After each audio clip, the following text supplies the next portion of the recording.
Hi, hi. I'm making this video because I just read one of the 7-Year Journey to Life blogs that spoke to me. They mostly always do, but this one kind of stood out for me this week. It was by Eleonora Gosini? Not sure how to pronounce that, but let me just find out what it was called.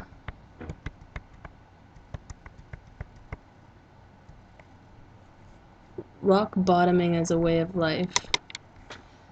Um, so her blog is about hitting rock bottom, and it's not necessarily hitting. There's like degrees of rock bottoming as like a pattern in your life where you'll just kind of let it all go, let loose, and just let yourself go into this downward spiral, which she describes as a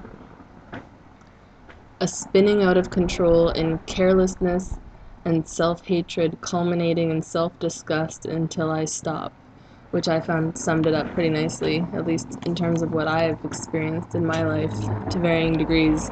Years ago when I used to drink and would just do it, just drink and wake up feeling like shit over and over until you just kind of look in the mirror one day and you're like, what the fuck? And from that rock bottom point, you finally start picking yourself up and taking care of yourself again and caring for yourself in a way that you hadn't for however long it took you to reach that rock bottom point. So in her blog, Eleonora, it's pretty amazing actually. She looks at how she allowed herself to continue to spiral down. For her, it was with food. Um, I do it to varying degrees uh, with everything. I mean, just healthy eating or maintaining a schedule or just general self-care. And I've seen the pattern in myself where I just let that go, and I have to reach a certain point where I finally look at myself and say, all right, something's got to give. So Eleonora looks into how she allowed herself to continue to spiral out of control, and she points out some self-definitions that she had and self-judgments.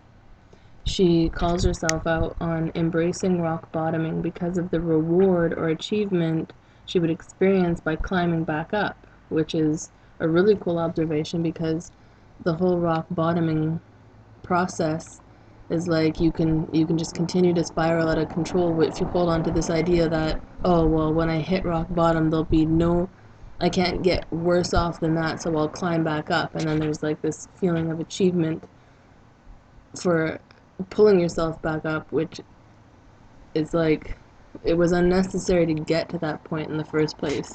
And um, and that's another thing that she does in her blog, is that she admits that she could have stopped on her way down, which I think is huge because you know when you're going down, when you're in that spiral, you know, and at any point you can just say stop, because just because you hit rock bottom and you get that feeling of achievement for climbing out of it doesn't make it easier and doesn't mean that it's a shortcut, and it's just procrastinating. It's just letting it get worse and worse, and it's actually usually going to be harder and take longer the longer you let yourself go.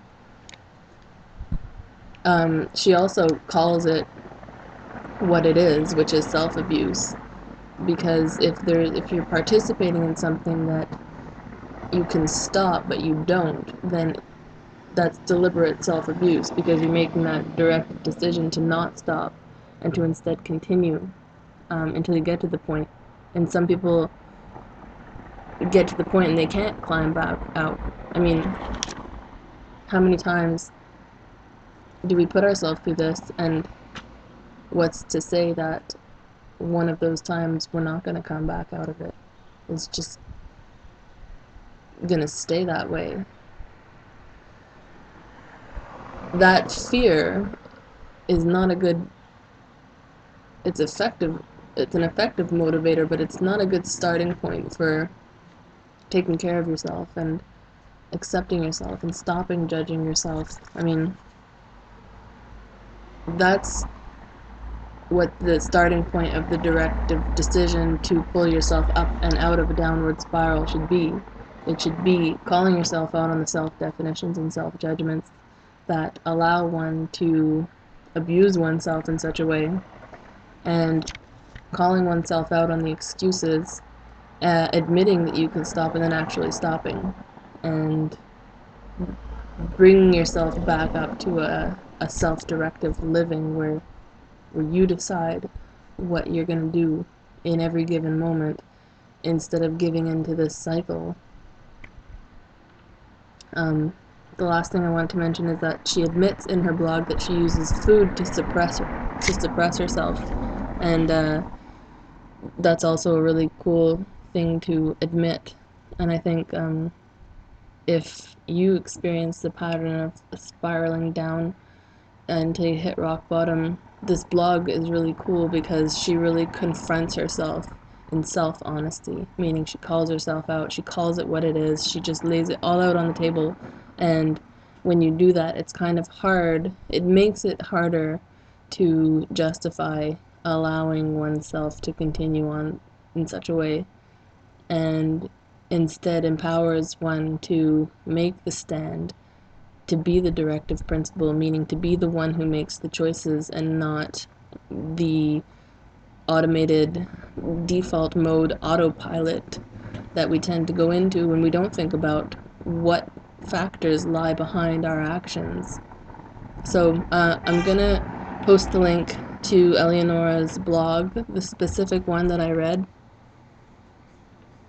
in the description box, and I highly recommend everybody read this blog and to read many of the 7-Year Journey to Life blogs, because they all equally touch on things that we don't usually talk about but everybody experiences. So that's all I have to say about that. Thank you.